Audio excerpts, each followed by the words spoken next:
Here we're going to work out the area of a trapezium. This is given on the formula sheet, so use the formula given on the formula sheet.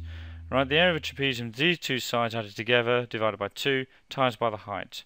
So the area will equal, if you call this A, B, H, then you've got A plus B over 2 times by H, which will equal 6 plus 8 divided by 2 times by 5. 6 plus 8 is 14, divided by 2 is 7, times by 5 will give you 35 centimeters squared. Next, you're asked to calculate the length of PQ.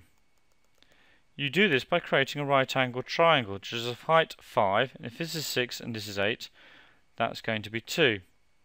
So then we can use Pythagoras' theorem on our right angled triangle, triangle, and we can see that this squared,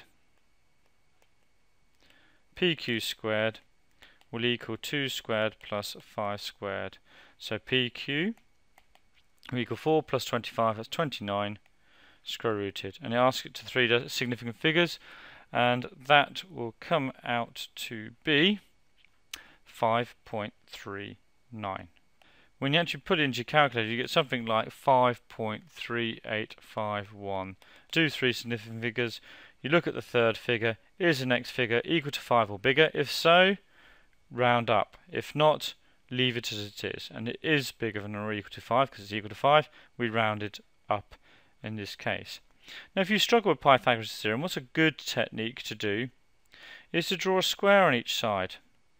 And with that, you will never get the equation wrong. It's very hard for somebody to think. Sometimes people will do that plus that squared equals that squared, because they always think something plus something squared must equal something, and they're given these two sides, and then they get it wrong. And you can see, as you see, it's going to be this side minus that side will give you that side, and that minus that will give you that, and that plus that will give you that. Drawing squares makes it a lot easier.